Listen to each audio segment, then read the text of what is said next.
Olá, meus amores! Aqui para a nossa aula gravada no YouTube. Eu preparei duas aulas hoje. Pois é, a nossa primeira aula é de Sociologia. Hoje nós iremos falar acerca da questão do Fome Zero. Iremos aprender o que é, como foi criado, o porquê foi criado, qual o seu objetivo. E logo em seguida a gente vai ter uma aula de Geografia que eu preparei bacana para vocês, ok? Então vamos lá. Já começando por essas imagens, nós já temos uma base do que nós estamos falando. A fome é um mal que vem afetando vários países, né? Não acontece em apenas um lugar, não. E vem ali causando prejuízos para diversas pessoas. Nós sabemos que todos os seres humanos possuem direitos, não é isso? E dentre esses direitos, nós podemos destacar que todo mundo tem direito à alimentação e cabe aos órgãos competentes, os governos, arcar com essa responsabilidade de garantir o direito das pessoas, dos moradores. Mas nós vemos que há muito tempo isso não vem acontecendo, não há essa preocupação com a saúde e a alimentação das pessoas em devidos locais, não é? Vamos lá.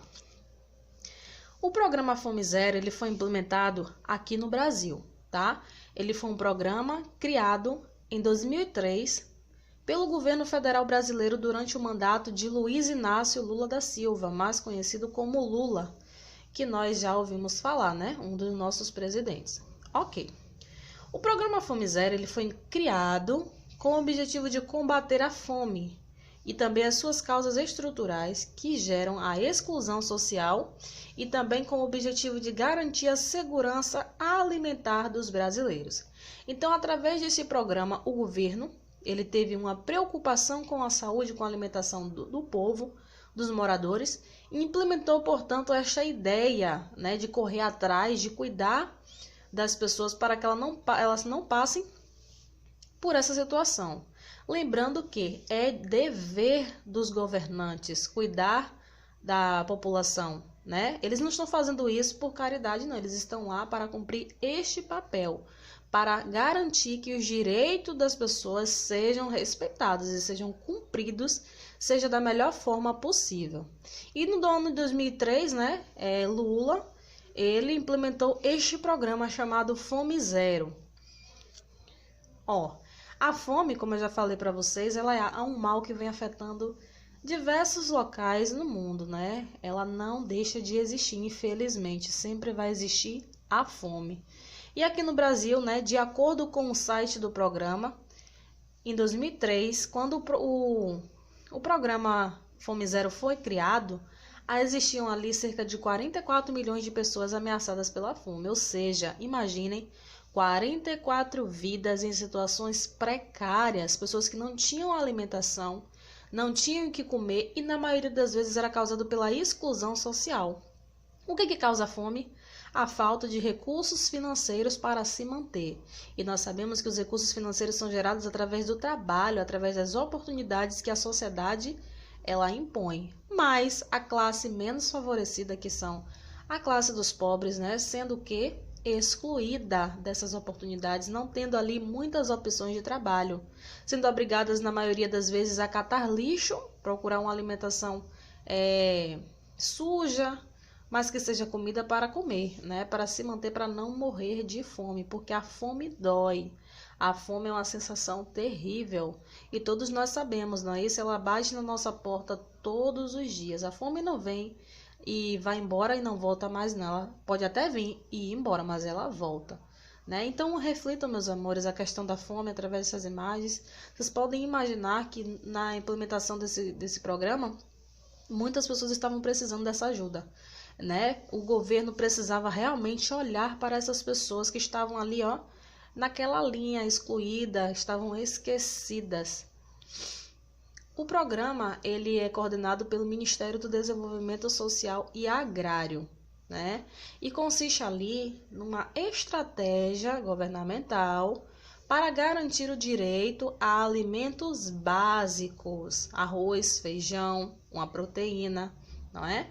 As iniciativas do governo, elas vão desde a ajuda financeira, através de programas sociais, como nós conhecemos o mais atual Bolsa Família, né? Até a criação de restaurantes populares. O que são restaurantes populares? São locais, núcleos de alimentação, como se fossem realmente restaurantes, porém a comida, o prato, ele é vendido muito mais barato e acessível para que as pessoas possam se alimentar, todo mundo não comer, não é? Em Salvador tinha um restaurante popular que costumam chamar de restaurante do povo, onde o prato de comida você colocava a quantidade que você queria comer, você era livre para botar a quantidade, ali poderia ser pouca, poderia ser muita, mas era o mesmo valor, que era de R$ 1. Imagine você almoçar com R$ 1, pois é. Hoje eu não sei como é que está essa situação, se é R$ 2, se aumentou para 3, mas na época que eu fui lá em Salvador, tinha esses restaurantes do povo criados justamente pelo governo. O objetivo não é adquirir o lucro, não é vender para lucrar, se beneficiar, não. O objetivo é olhar para os mais pobres, as pessoas mais carentes, ajudar de alguma maneira. Era a R$ 1, porque, claro, havia funcionários, tinha também o custo da alimentação, mas era naquele piso básico, somente para manter aquela ação social e não para lucrar em cima daquela ação. Já que lembrando que o governo ele tem o dever, o que significa que é de responsabilidade dos governantes cuidar da população. E o programa Bolsa Família, que ele surgiu ali, na verdade ele veio para substituir o programa do Fome Zero, porque o programa Fome Zero não obteve ali muito sucesso, não tinham resultados ali específicos, a coordenação não era excelente, então foi implementado o programa de Bolsa Família, que obteve êxito, né? Foi para substituir o programa de Fome Zero. Mas o que eu quero falar para vocês é justamente isso, que este programa veio uma boa hora, ele veio para ajudar, veio para pensar nos mais carentes. O governo, ele também implementou algumas políticas públicas baseadas nesse programa do Fome Zero, que foi assim: a ampliação da merenda escolar. Você sabia que a merenda escolar das escolas públicas é o governo que disponibiliza e faz parte deste programa, esses programas sociais de alimentação. Pois, o que acontece? O governo ele tem a ciência de que muitas famílias pobres, as criancinhas, não têm ali uma alimentação adequada. E é na escola, através da merenda escolar, que elas vão ter ali uma refeição, não é? E em alguns casos é a única refeição que ela tem no dia. Então, o governo ele busca viabilizar essas coisas, né? Sempre ajudar, ampliar a questão da merenda escolar, não deixar faltar, se é que em alguns pontos falta. Mas o objetivo geralmente é não deixar faltar, cuidar, né? O cartão alimentação, que dá direito às famílias mais carentes a comprar alimentos em supermercados e tudo mais. Esses programas eles eram para todo mundo? Era um programa geral? Não, meus amores, era um programa que tinha como alvo as famílias mais pobres que estavam ali em situação de extrema pobreza ou de pobreza, baseado no valor financeiro que elas conseguiam arrecadar no mês. Havia também a distribuição emergencial de alimentos para pessoas que estão em risco quanto à segurança alimentar, como famílias acompanhadas, comunidades indígenas, quilombolas e pessoas que se alimentam dos lixões. Essas ações aqui de distribuição de comida são feitas em postos que nós conhecemos como CRAs, Centros de Assistência Social. Então, era através do CAIS que, em algumas vezes, eram distribuídos esses alimentos para as famílias pobres. E também o programa de construção de restaurantes populares que nós já vimos aqui anteriormente. Gostaram, meus amores, de conhecer essa questão do programa do Fome Zero, o porquê que ele foi inventado, por que se tornou necessário, o que ele traz de bom para as pessoas, de que forma ele pode ajudar? Pois é, foi implementado no governo de Luiz Inácio Lula da Silva, para justamente olhar para os mais pobres. Nós encaramos assim como uma ação nossa, aplausível, extraordinária. Sim, merece mérito, realmente. Nós devemos o quê? Agradecer essa ajuda que o governo tem para com a população, mas devemos também ter a ciência de que este valor, ou seja, os investimentos que o governo ele faz para a população, é aquilo que ele arrecada realmente da população. Então, é como se fosse um dever do governo retribuir o sacrifício da população em torno deles, em torno de toda a organização. Essa aqui foi a nossa aula de Sociologia. A prova vai deixar um recadinho rapidinho aqui. Recadinho não, intervalo. Eita! E logo em seguida a gente vai para a nossa aula de Geografia, ok, meus amores? Tá bacana.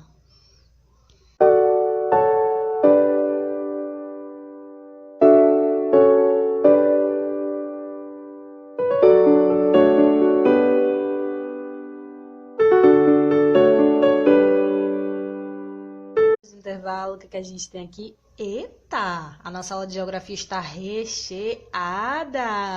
Está muito interessante com muitos conteúdos que a gente vai aprender coisa nova hoje. Através de imagens a gente vai estar relacionando, aprendendo tudo direitinho. O que a gente vai estar fazendo hoje na nossa aula de geografia? Revisar o relevo e a hidrografia da região Nordeste rapidamente. E vamos aprender a questão das principais atividades econômicas da região Nordeste ainda, tá? Os aspectos culturais dessa mesma região e as principais características da culinária, comida, não é? Tudo voltado à região Nordeste. Acompanhe com a prova, vamos lá. Lembrando que relevo pode ser definido como as formas da superfície de um planeta. Todo esse conteúdo que a gente está estudando vai cair na nossa prova, então se esforce para você conseguir aprender direitinho. Se não aprender, volta a aula, assiste novamente. Se mesmo assim não aprender, pode perguntar para mim, ok? O relevo ele vem sendo originado através de transformações de interferência de dois tipos de agentes, agentes internos e agentes externos, que está falando aqui sobre questões naturais, impactos naturais, o próprio ciclo da natureza, ou de interferências humanas, mas nós podemos destacar que o relevo são esses formatos aí, essas ondulações, se é baixo, se é alto, do planeta, da superfície. E quando a gente vai falar em relevo, claro, nós devemos destacar o relevo da região Nordeste, que há a presença de planaltos e depressões. Os planaltos e as depressões ocupam praticamente todo o interior. O Planalto da Borborema, que é o mais famoso, mais popular, localizado aqui na região Nordeste, está entre os estados de Pernambuco, Paraíba e Alagoas. Observe uma coisa, vocês estão observando que esses planaltos parecem montanhas? Não são montanhas, são elevações de terra, que são considerados planaltos. Eles são muito altos, têm aproximadamente 800 metros a 1.000 metros ali de altura. E tem também as depressões. As depressões podem ser encontradas ao longo do Vale do Rio São Francisco, sendo conhecidas como depressões sertanejas, né? E também tem da altitude de 200 a 500 metros de altura.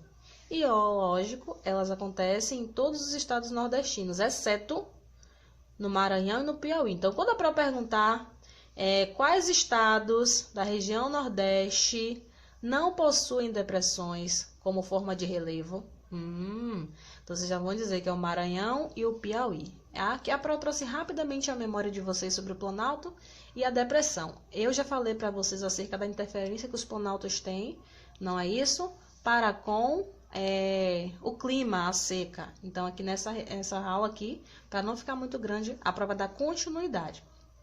E tem também a questão da hidrografia da região Nordeste, né? Que a gente aprendeu que tem ali 3 importantes bacias hidrográficas, que é a Parnaíba, a do Rio São Francisco, que também é a bacia chamada São Francisco. Não contém somente este rio, não, tem outros, mas esse rio é o mais popular, portanto nomeia esta bacia. E também tem a bacia de Tocantins-Araguaia. Inclusive essa última, ela tem incidência apenas no sul do estado do Maranhão, só um pedacinho ali, mas ela também pertence à região Nordeste. A gente já aprendeu sobre cada uma dessas. A bacia hidrográfica da Parnaíba envolve os estados do Piauí, Maranhão e Ceará. E ela é considerada a segunda bacia mais importante da região Nordeste, percorrendo algumas áreas semiáridas. Por que ela não é a mais importante? Porque ela possui rios ali intermitentes. O que isso significa?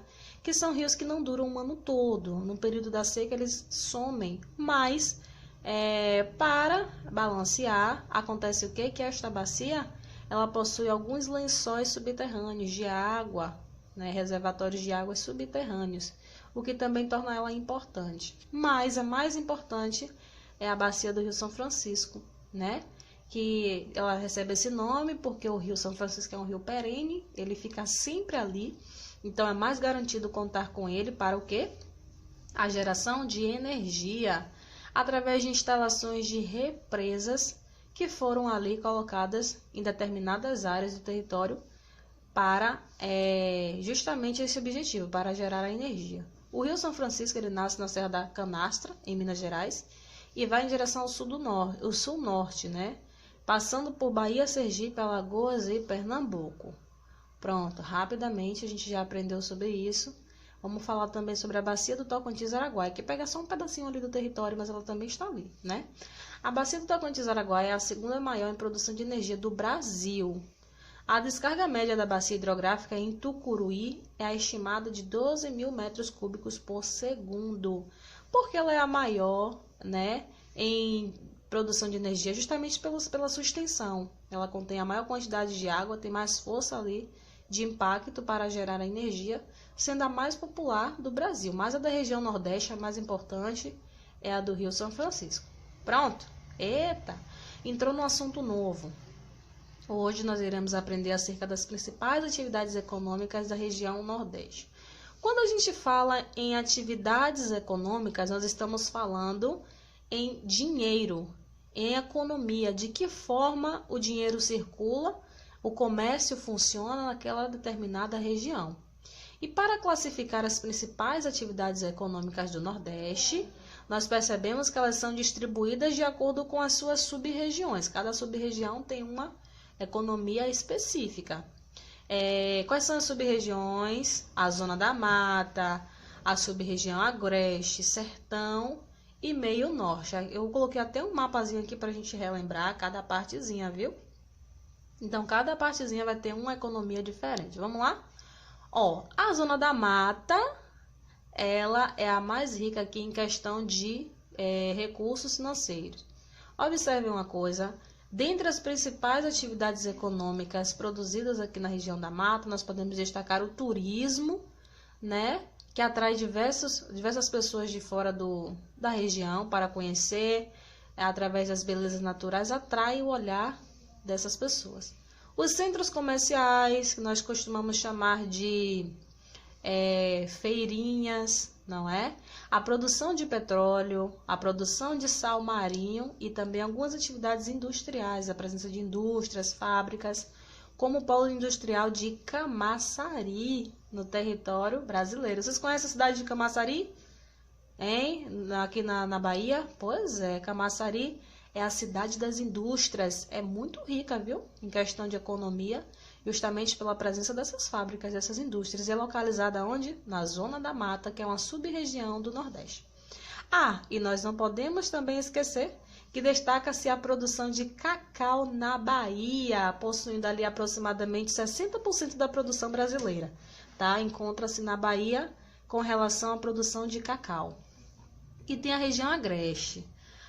A sub-região Agreste, ela tem como característica principal de economia a pecuária, que vai ser a criação de animais, não é? Animais ali ovinos e bovinos.